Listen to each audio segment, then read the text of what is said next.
ঘন্টার পর ঘন্টা বক্তৃতা দেয়, বক্তাকে বসায় রেখে। তাহলে আমাদেরকে ডাকার দরকার কি? আমাদেরকে ডাকার কি দরকার? কোন বক্তা তো আপনাদের মাঝেই আছে। পরিবেশ যখন একদম সালসালা হয় তখন প্রধান বক্তাকে উঠায়া দেয়, আর লোক যখন যাওয়া শুরু করে লোককে আরো লোক থামা যায়। যত বড় বক্তা হোক না কেন, 12টার পরে কোনো বক্তার বাবার ক্ষমতা নাই, একমাত্র আল্লামা সাইদি ছাড়া। কথা বলে ঠিক কিনা? কারো বাবার ক্ষমতা নাই যে লোককে ধরে রাখতে পারে, যত বড় বক্তা হোক না কেন। আমার ভাইয়েরা, এই জন্য তারা চিন্তা করেছে এই লোকগুলাকে পৃথিবীতে রাখা যাবে না। যেমন কিছুদিন আগে মিজানুর রহমান আজহারি ওরা দেখায়া দিয়েছে যে ইসলামের গণজোয়ার এখনো মুছে যায় নাই। এই জন্য সুকৌশলে আজহারিকে দেশ থেকে কি বিতাড়িত করেছে। এখন লেগেছে আমির হামজার পিছনে। কথা বলেন, কার পিছনে? আমির হামজার পিছনে লেগেছে। তোমরা যতই লাগো না কেন, আমির হামজার একটা পশম তোমরা সোজা করতে পারবে না। কথা বলেন ঠিক কিনা? আমির হামজাকে আমরা দোয়া দেই, সে আমাদের দেশের গৌরব, সে কুষ্টিয়ার গৌরব, যোগ্য বাবার সন্তান। কথা বলেন ঠিক কিনা? আমির হামজা, তুমি এগিয়ে চলো, বাংলার মানুষ আছে তোমার পিছে। একটা তাকবীর মারো দেখি।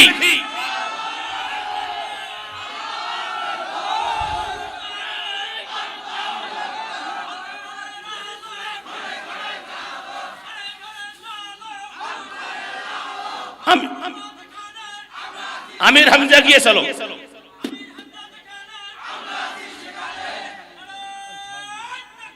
বাস আমার ভাইয়েরা, যতই চেষ্টা করুক না কেন, এক সাইদি গেছে, হাজার সাইদির জন্ম হয়েছে।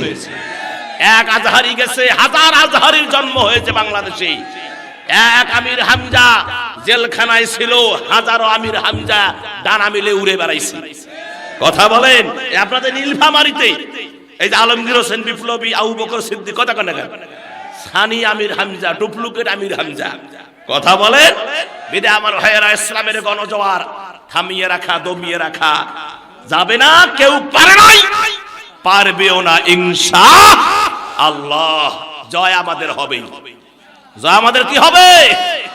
ঐক্য হতে হবে, জিহাদের ময়দানে ঝাঁপিয়ে পড়তে হবে যে কোনো মুহূর্তে। কেননা আল্লাহ রাব্বুল আলামিন কুরআনুল কারীমের ভিতরে আল্লাহ পাক পরিষ্কার করে জানিয়ে দিলেন, ও পৃথিবীর মানুষেরা, তোমাদের উপর আন্দোলন করাকে, তোমাদের উপর জিহাদ করাকে, তোমরা যারা আমি আল্লাহকে ভয় করতে চাও, যে কোনো বিনিময়ে কাফের বেঈমান মুশরিকদের বিরুদ্ধে তোমাদেরকে লড়তে হবে।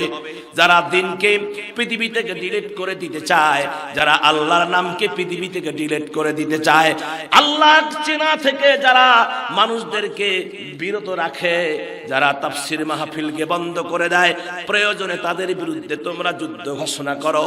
আর আল্লাহ পাক যুদ্ধ ঘোষণার কথা, জিহাদের কথা আল্লাহ পাক কোরআনে বলেছেন, তোমাদের উপর জিহাদ করাকে আমি আল্লাহ ফরজ করে দিলাম।